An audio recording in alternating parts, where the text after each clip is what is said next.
Series. Hello, everybody. I'm Tom Negaman. And I'm Dina Bair. Thanks for joining us. We have a series of reports on how fans are preparing for Game 1. But we begin with WGN's Dan Roan and Mark Sapelsa live at Progressive Field. Hi, guys. Dina, Tom, man, say that again. Game I know, one of the World It just rolls off your tongue so nicely, doesn't it? And we're standing on grass of Game 1 of the World Series. It's unbelievable. But I'll tell you what, Dan Roan, the DH of the Cubs may be overshadowing the bright lights of the event, at least for this afternoon, no? Well, if you ask me, Mark, that's the genius of the whole thing. Kyle Schwarber's activation, his addition to the roster, and his insertion into the lineup tonight really deflects everything else from every other player and all the other stuff that's going on. I think it's a brilliant move by the front office and by Joe Maddon to get him in there. Here's Kyle on his way to meet the media earlier this afternoon. His first game back since he was injured way back in the third game of the regular season. He has worked his tail off to get to this point. Was activated this morning, added to the lineup, and sure enough, he's batting fifth for Joe Maddon tonight. Let's take a look at the batting order for Game 1 of the World Series here at Progressive Field tonight. Dexter Fowler, Chris Bryant, Anthony Rizzo, Ben Zobrist. You see those four at the top every single game. Kyle Schwarber batting fifth and DHing. Javi Baez, Chris Coghlan in right field. Jason Hayward tonight. Yep. Addison Russell batting eighth, and David Ross, who always catches tonight's starting pitcher John Lester, batting ninth. And here's what Kyle Schwarber had to say to the media as he got set to make his postseason debut here in 2016.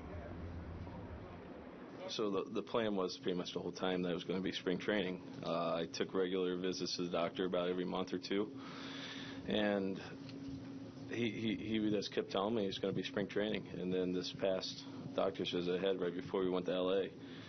For the CS, he looked at my knee. He's like, man, it's great. You're strong. I'm not going to hold you back from doing anything. Pretty much when I got the news of that I was not going to be held back in any way, I called Theo right away. And I was like, hey, I'd love the opportunity to try. Deep down inside, like, knowing that I had the opportunity to try and get back, it would kill me deep down inside if I didn't. And I knew going into it, there was no guarantees of I'm going to come back and be on the World Series roster. I didn't do it for this reason. I didn't want the media attention. I don't want any of that. I did it for my teammates. I did it for me, too. Well, in deflecting that media attention to himself, he's kind of helping his teammates out in that regard, too. He was last year's lethal weapon in the postseason, 5 home runs in 9 postseason games for the Cubs. And you can't expect that kind of production again. I'm not sure what you can expect, but I will say this. They wouldn't have him in the lineup if they didn't think he was going to be able to produce. I was just going to, this isn't tiddlywinks. This isn't Little League saying, oh, let's give the kid a shot. No, if they think he can do it, they're going to put him in there. Otherwise, they're not going to put him in there. Not only that, he's in the middle of the order, so nobody's fearing what he might or might not do tonight. All right. Dan will have Cubs Nightly tonight at 6 o'clock. He'll be back at 5 as well. First, though, back to Chicago, where goat meat is on the menu for obvious reasons, but where it popped up is most unusual. WGN's Julian Cruz has that. Mark, as you know, across Chicago and here in the famous Willis Tower, people are going out on a ledge for their beloved Cubs. But we're not talking about the sky deck. We're talking about 103 stories down below in the lobby where, hang on to your Cubs hat, people are gobbling up smoked goat.